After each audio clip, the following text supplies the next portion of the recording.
a child that's been adopted, and they were maybe in daycares around the clock as a baby or an infant or both, and they aren't being fed, or they're being fed junk constantly, nothing real.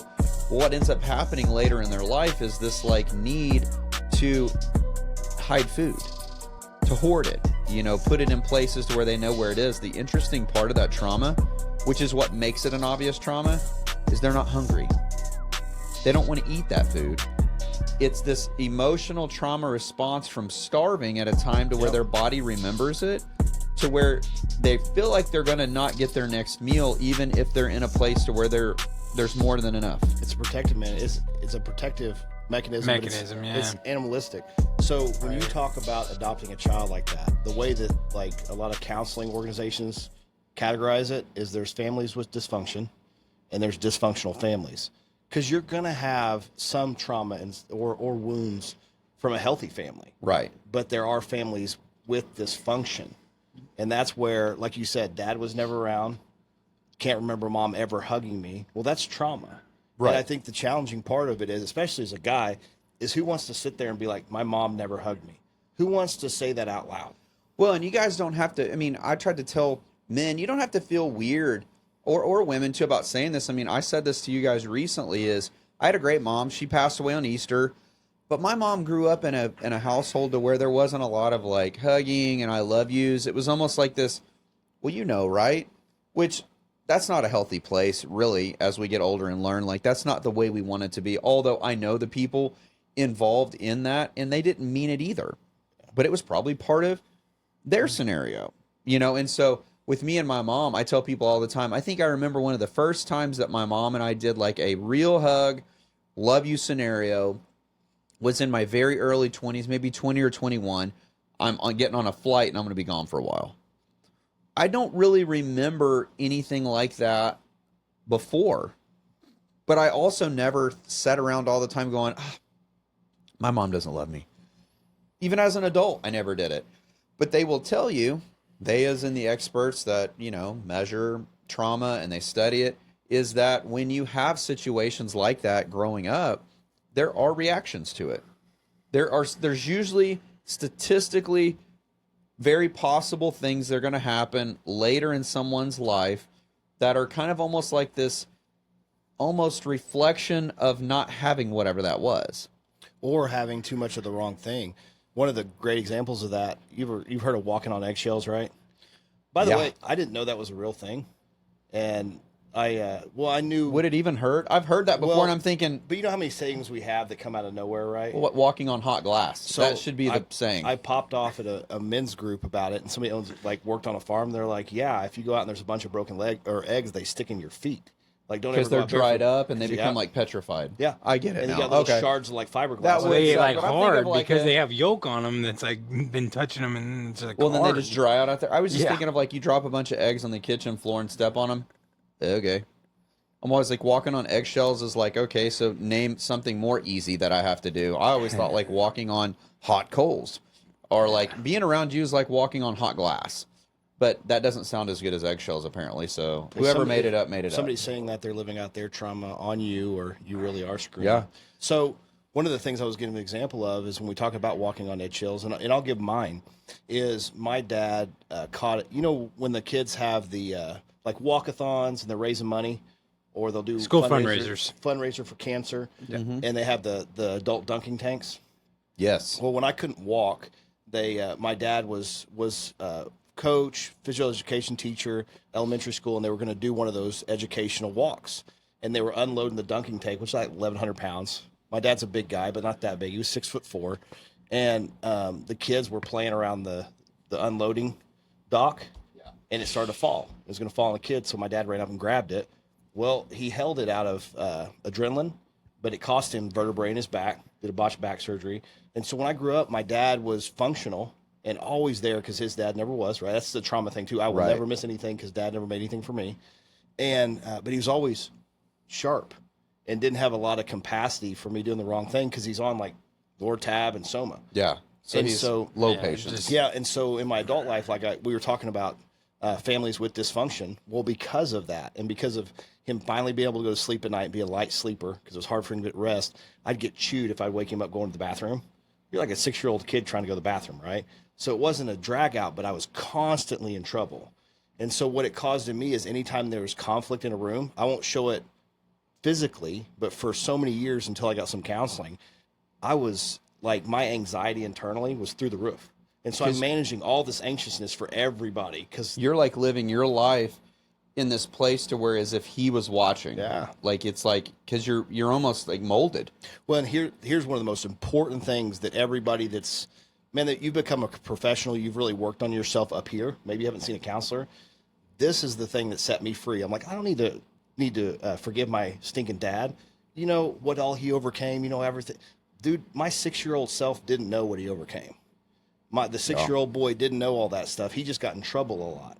And so I had to go back and get some counseling so I wasn't anxious every time there was conflict. Isn't it crazy how forgiveness is connected to basically everything in life? I mean, even recently working through a process with Tara is this idea behind forgiving God for the things going on too. And the premise on that, I think, is a lot of times we have this, maybe not outward, I may not ever say it, I can't believe God did this, but our subconscious has these thoughts sometimes. It's like, man, I just can't believe he let this happen. Yeah, where were you? Why were we? Yeah. And so the process of forgiving God is even a thing to where it's like, hey, God, I forgive you too, just like I forgive myself, just like I forgive these other people that have hurt me, because you didn't actually do that. But that doesn't mean I didn't build up a little bit of, you know, like anxiety against you, some callousness, like, dude, I can't believe you've let this happen over and over and over. And I was just having this conversation a couple of nights ago with a buddy we talked about the other day, my friend that lost his son. And it's like, can you imagine going through this process of something like that? And like, who do you blame? Well, subconsciously, no matter who you are, there is a chance that you're going to start thinking, I just can't believe you let this happen.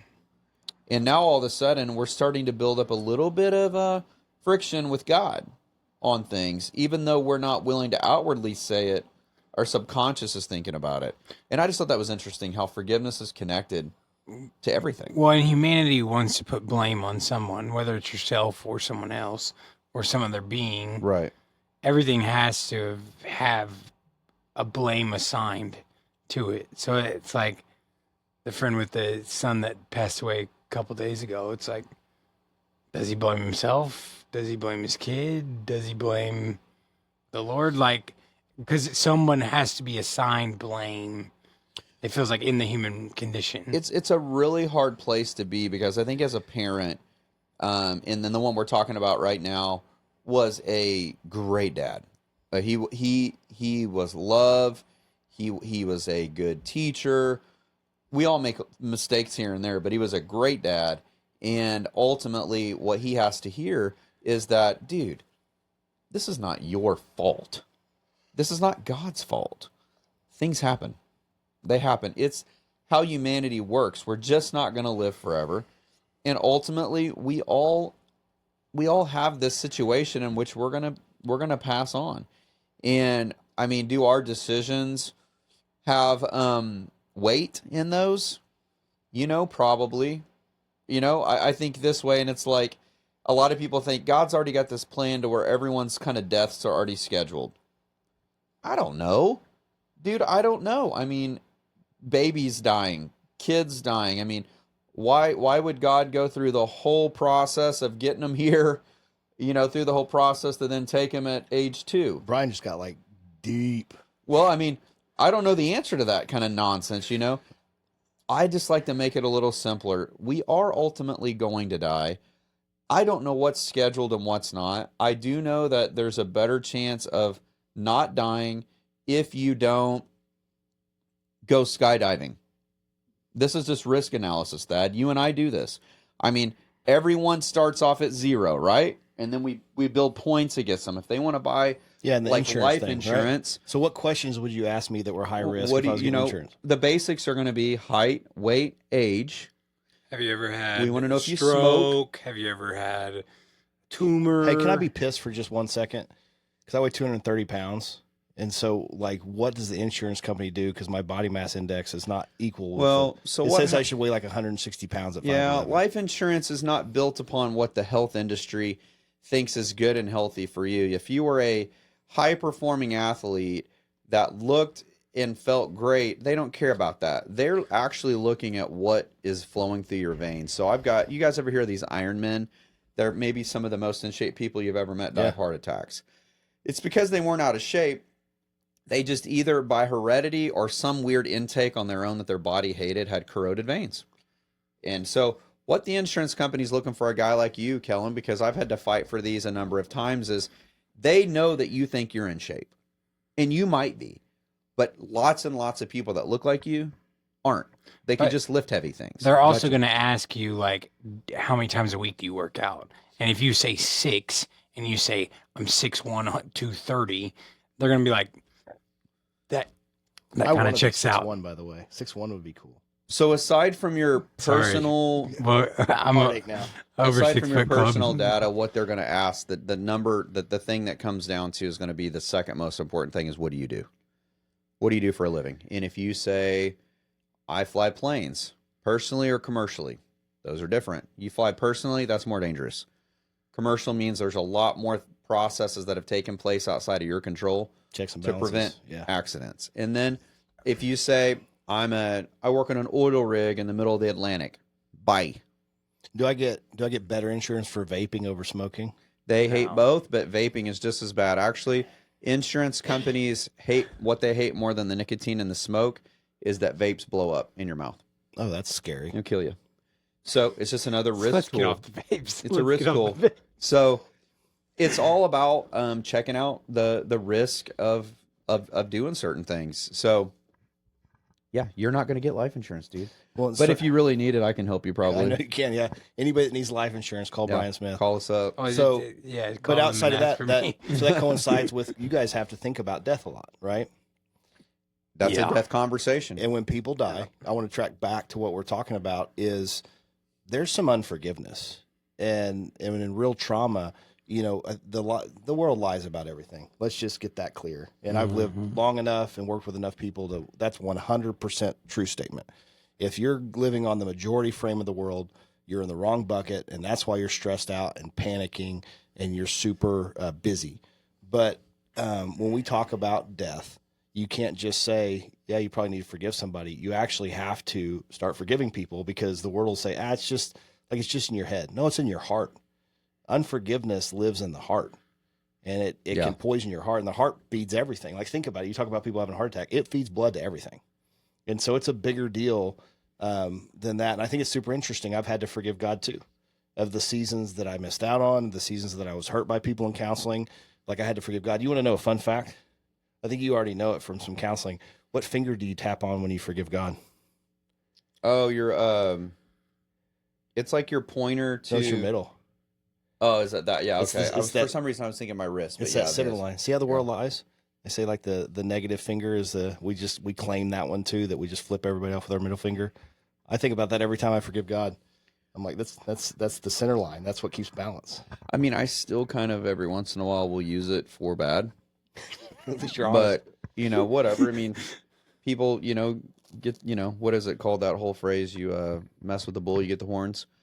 And so, at least one of them. Actually, you could do two. The old Nate Diaz. Yeah, just take your hands. You can get him that way. Just take your hands Get forward. him like this. That should be Stone Cold Steve Austin just get it all. up there like this. Yeah. Just get it all. that should be an So, insurance question. How frustrated do you get with driving, where you take Yeah. your hands off the steering wheel? what happens to people that make you mad?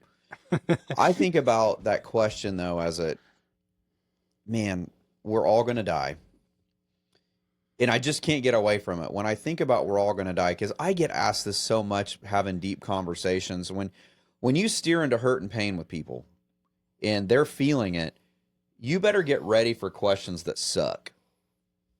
How is God even real if he lets this happen? what kind of God would let my son die of cancer? What kind of God, and it's like I get to thinking, okay, guys, in the heat of the moment, I've got to calm down too, because if I hear those questions, I can start to feel that nonsense. Even going through that with legacy for a little bit, feeling other people's pain with them, I can feel like, yeah, God, what are we doing? And we've got to be reminded, if we can dumb it down in those conversations to simply this, hey, I know you're feeling that pain, but I want you to know God didn't do that. See, a long time ago, the enemy left and was kicked out of heaven. And due to that battle that's ongoing, was given leadership control over us, the earth. Well, Not us specifically, but human. We gave it to him.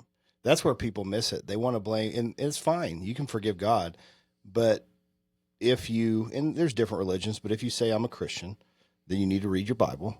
Most don't. I ask that all the time, by the way. I ask a bunch of guys, like, hey, what do you do? And they'll tell me, and then I ask them if they're a Christian, and do you read the Bible? And like half of them don't. I'm like, that's super weird.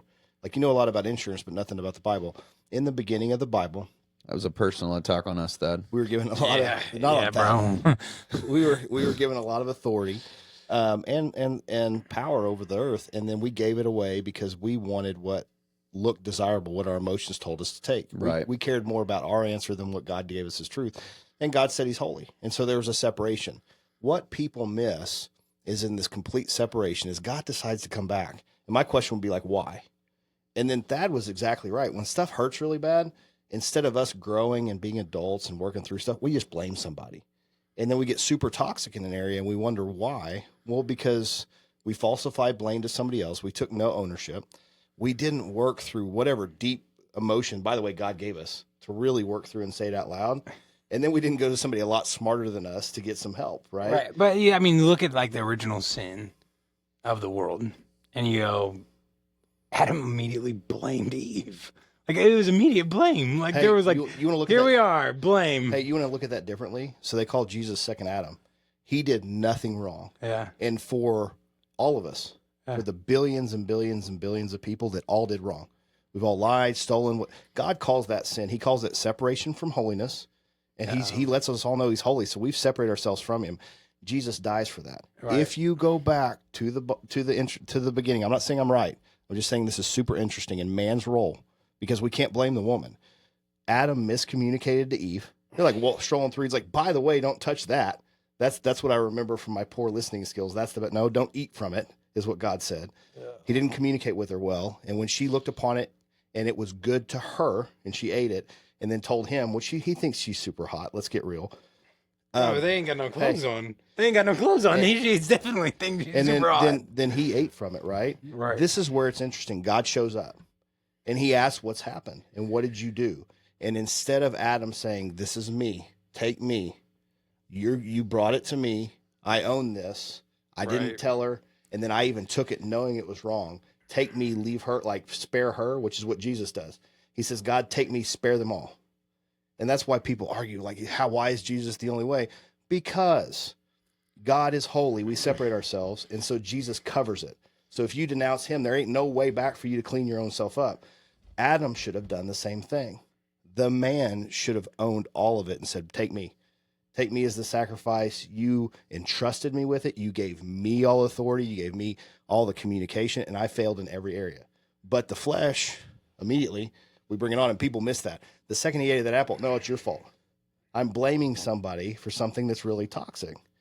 And then they lived out the consequences. But I mean, like, I feel like that set up the whole human, like, I don't know, experience of like something goes wrong and there has to be a level of blame that is bestowed upon the wrong thing. So, but it's not healthy. Right. It's super not healthy. I'm not saying it's I healthy love at where all. you're going with that. You're but absolutely it's like, right. But it's like this whole human experience from one experience was like, it was her fault. And then we just continue to blame forever rather than going. Then she blames the devil. Like, hey, man, that was me. My bad. I screwed it up. And like forever it's been, we've got to put blame. But going back to your friend, it's like, does he blame God? Does he blame himself? Does he blame his son? That's like, not how you get healing. Yeah. There's three ways of assigning blame there, and none of it is like a healing circumstance for him at all. We have a lot of this like God blame, and I liked it, and I heard this the other day. I can't remember who was involved in this conversation, but I don't think you were involved in it, Kellen, but maybe you were.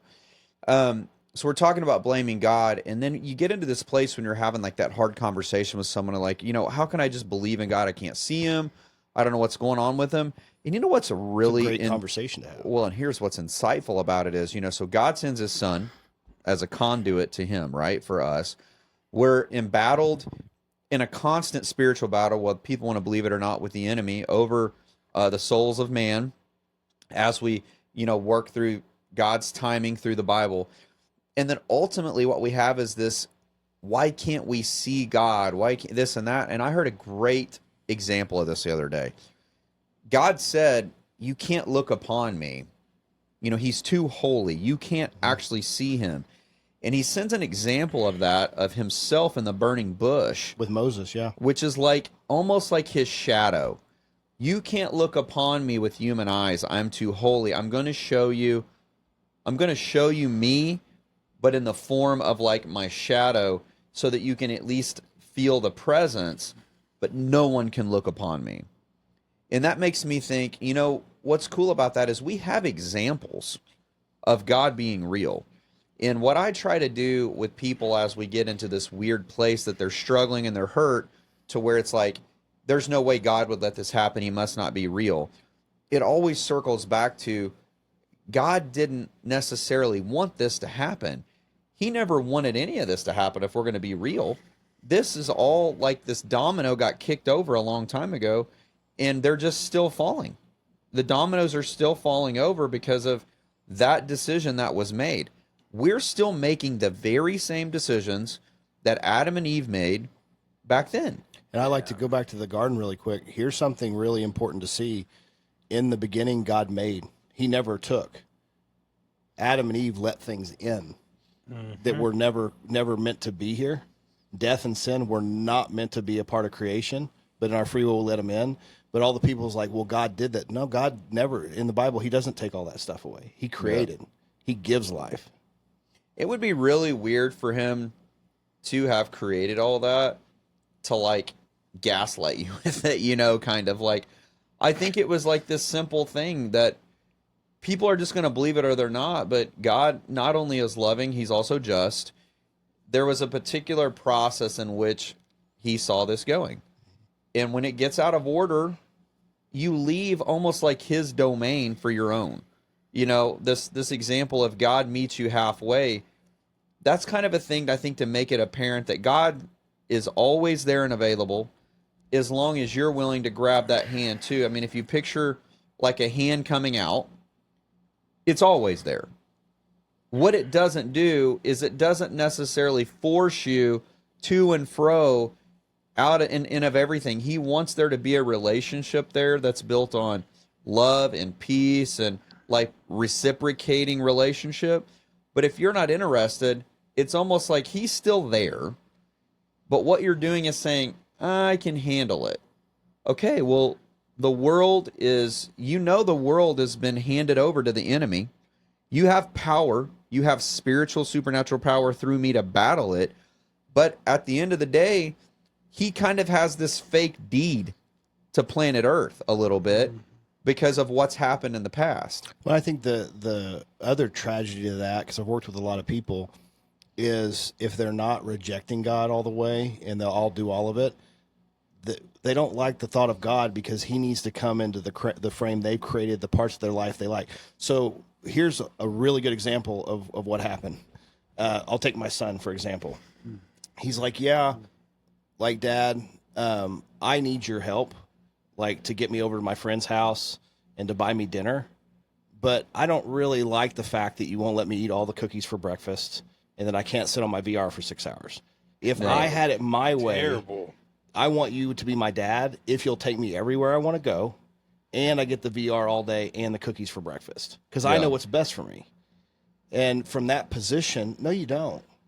Yeah, that's what we do with God is, God's horrible or that's not real because he doesn't agree with everything that we want to do. Yeah, and you I look want to like live a this 10-year-old that's throwing a lifestyle. fit. I want to do this. I want to make this. That I'm not going to serve a God that's not okay with everything being okay. You know what I find out a lot? Like, if you'll listen to people, we talked about deep conversations in the last podcast. If you'll really listen to people, you know where they get. Because I asked them the question. I'm like, man, yeah, I get you.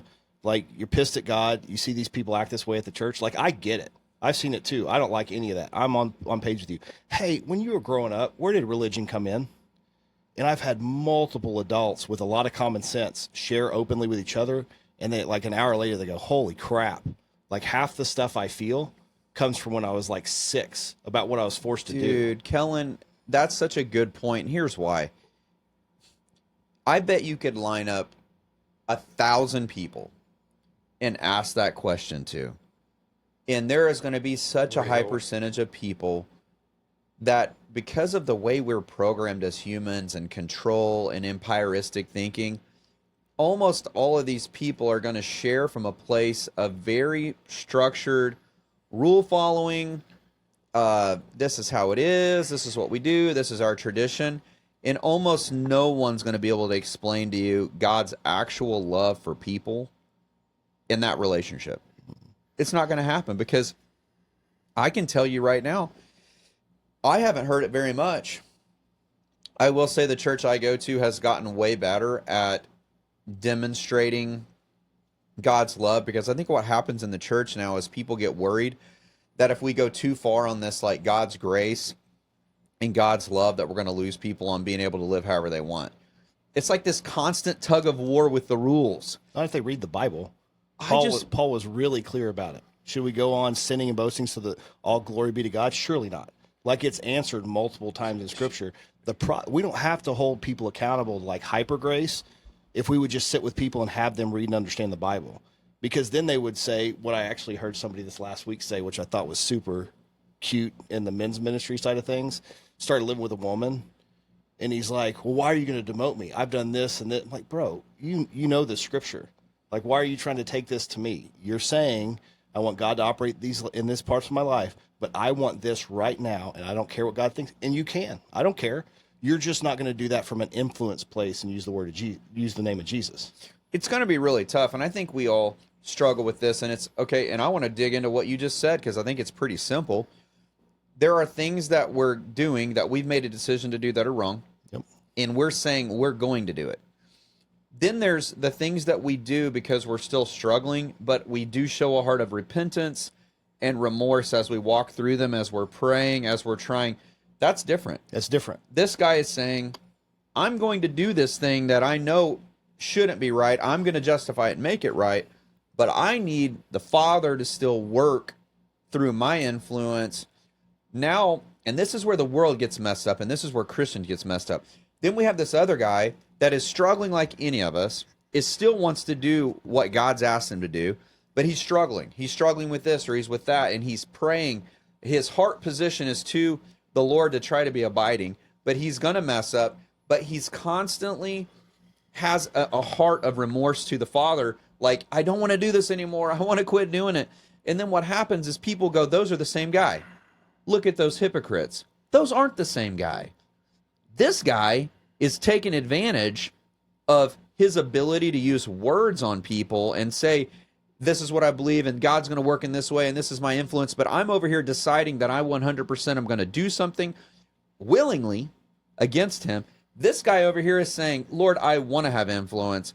I want to do what you're asking me to do. I have a heart for people, but I'm struggling. I don't want to pull myself out of the game because I'm struggling, and I don't think he asks you to. You're still in the game. You're still loving people. You're still trying to minister to people, but you're struggling too. And I can make this super clear. Like, people, in their flesh, so they don't know the Lord when they're making that statement, whoever's in the church, and they're loving the judgment side of it. Right. By the way, Christians are called to judge Christians, not non-Christians, and nobody gets a say, because if you're a Christian, the Bible says that. So into that conversation.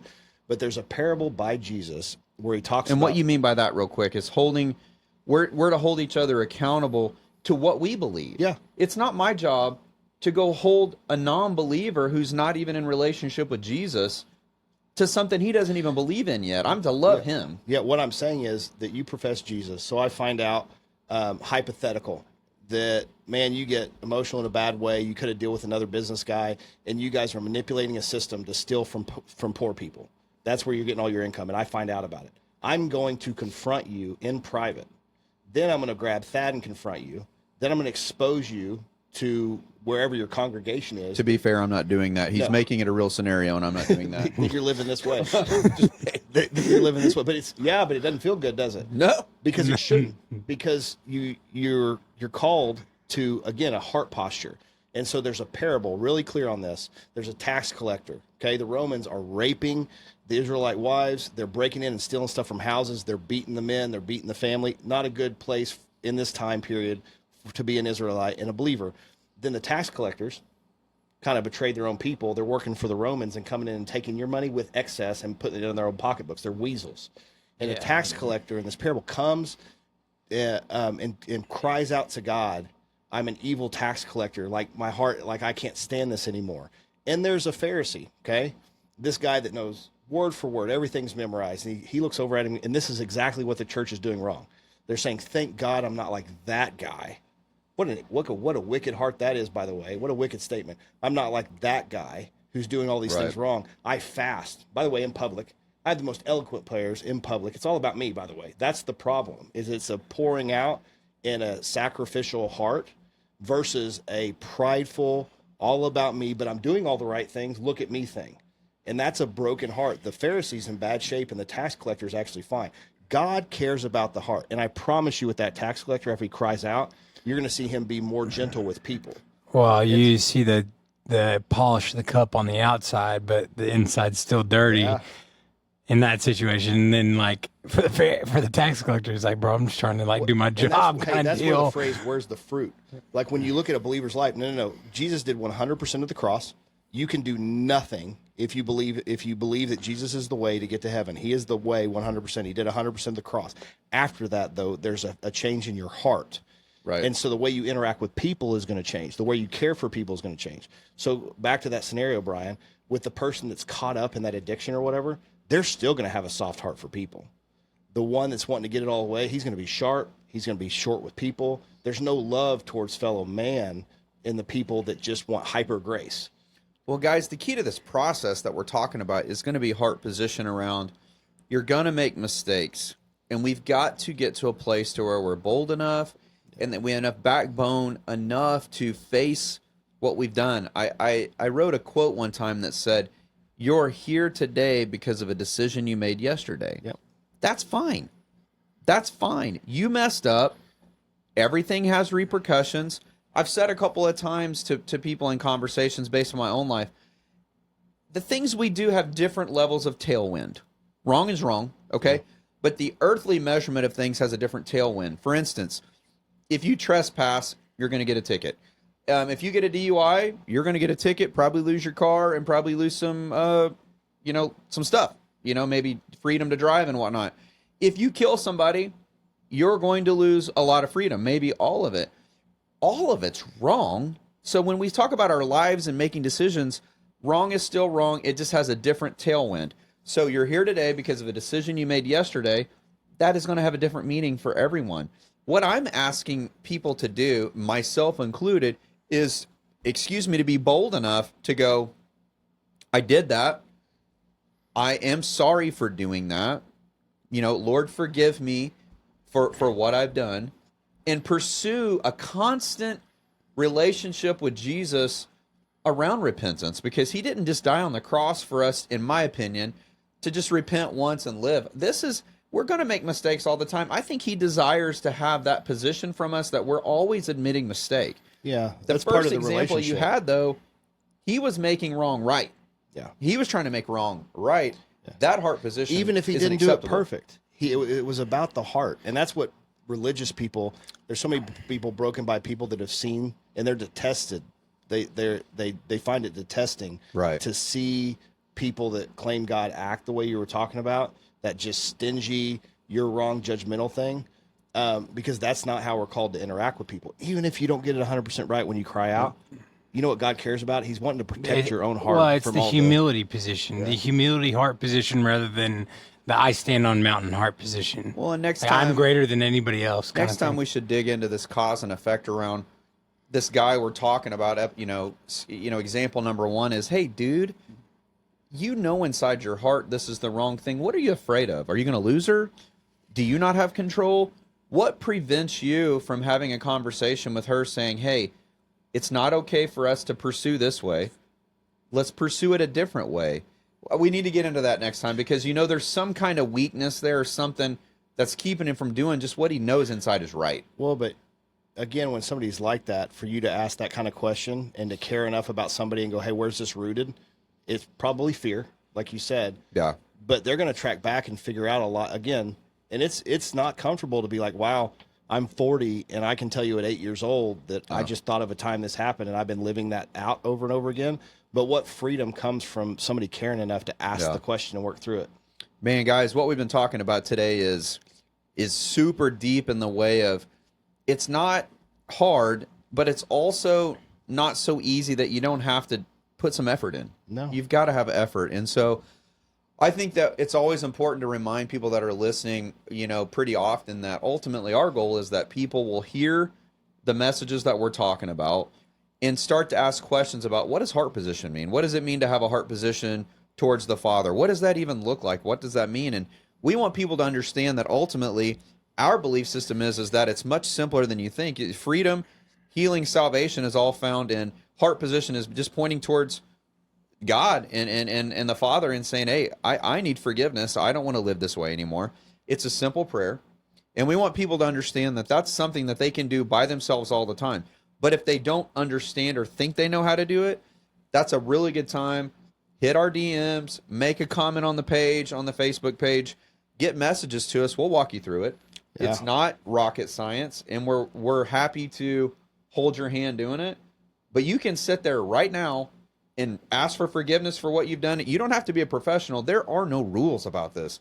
You are essentially saying, God, I want to give you my heart. I surrender. I don't want to live this way anymore. Well, and for anybody that's super heavy, this started out with something super heavy. When we talk about trauma or loss, that is so heavy. And I want anybody that's gone through that and maybe held on to it, and you're like, it's so weird to forgive God or even talk to God about this because I'm still so mad. Right. Don't be afraid. God's a big God, and I've been through this personally. Don't be afraid to call him to the carpet. And here's what I would ask you to do is there's a way that you talk to a friend about how you're mad or what you're feeling or the fact that you don't want to feel. Don't be formal. Just talk to God the same way you talk to the closest person in you, as mad or numb or authentic as you can be. If you call him to the carpet, God promises he's close to the brokenhearted. He rescues those whose spirits are crushed. And listen, we can't rub dirt on adult wounds. When people in our life die, when they get sick, when people leave us, when they hurt us, this is stuff that really, really hurts. And the first step is admitting it's there. I would call God to the carpet, but then find somebody in your life you trust. And then Bryan brought this up. There's Plumbline Ministries. If you don't have somebody that you trust with deep stuff, and that's okay. I know a lot of people there, and I used to be there until I got around people with capacity that wanted to live life for other people, not themselves. Man, go find a counselor and just start talking to them. They've given their whole professional career path to listening to you and understanding how your heart and your mind works. It's really important. Yeah, we'll put that in the show notes. Also, we'll keep links for Band of Brothers in the show notes for men to be able to connect. We'll do it a little bit different today. We want you to listen to the podcast on Spotify, iTunes, iHeart. We want you to rate and review us. We want you to share it with all your friends. But today, we kind of ventured off into a little bit weirder place. And I just have this weird.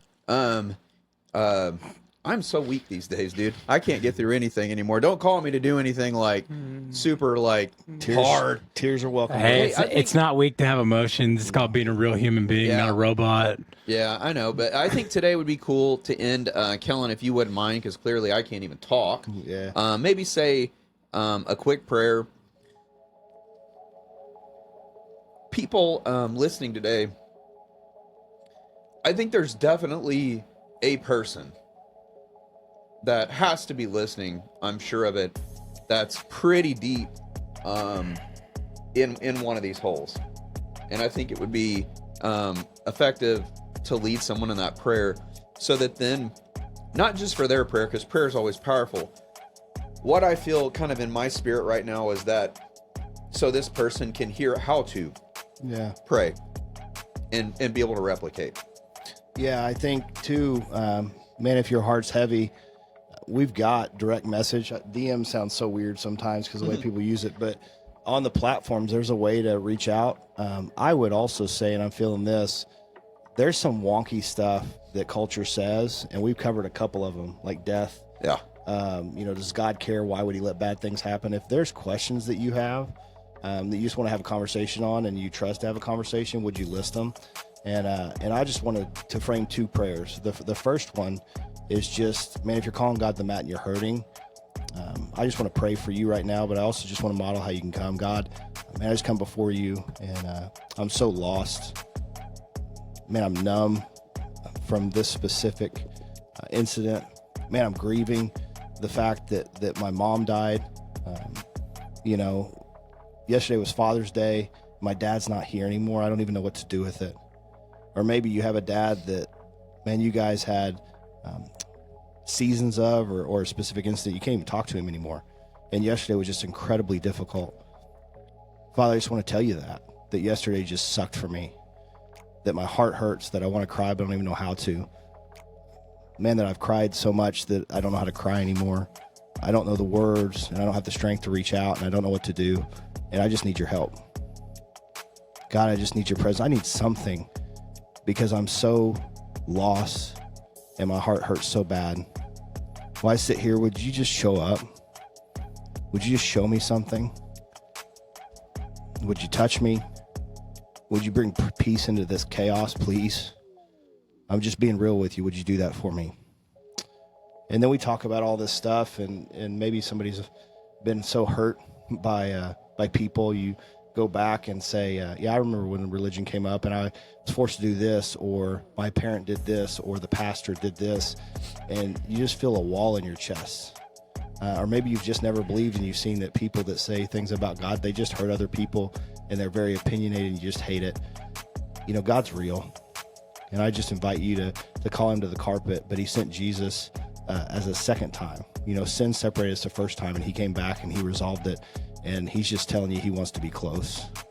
And so what you do to invite him close is you say, you know what? I believe that you created everything. And I don't understand it, but you sent Jesus, born of a virgin, to walk. And I've looked at the walk, and God, he suffered. And he died for me because I've sinned. And I want to turn from that. I don't want to live the life I've been living because it's not given me anything or anybody that I care about. And so I turn that completely over to you. Best way I know how, because I don't know how, but I trust you, God, with it. And Jesus, would you just be the Lord of my life so that I quit living for the short term and I learn how to live for the long term. And the best way I know how, I want to live for you. And that's just you acknowledging Jesus, and you're opening up your heart to God. You believe in your heart that Jesus is there. You professed it. It's not a prayer. It's a posture of a relationship, because God wants to speak to you. He wants to draw close to you. He wants to lead you and guide you in the toughest of situations with wisdom you don't yet have access to. And that's our God, and that's what he wants to do. So I want to reframe those two prayers for you guys. And then also, if anything else comes up, one of the resources is prayer. It's just for us to listen and receive. If you guys just want prayer, please let us know. Yeah. So for all you wild, crazy hellraisers out there, me and you are just alike. And we're here for you. We're here for you. Don't forget to get canceled.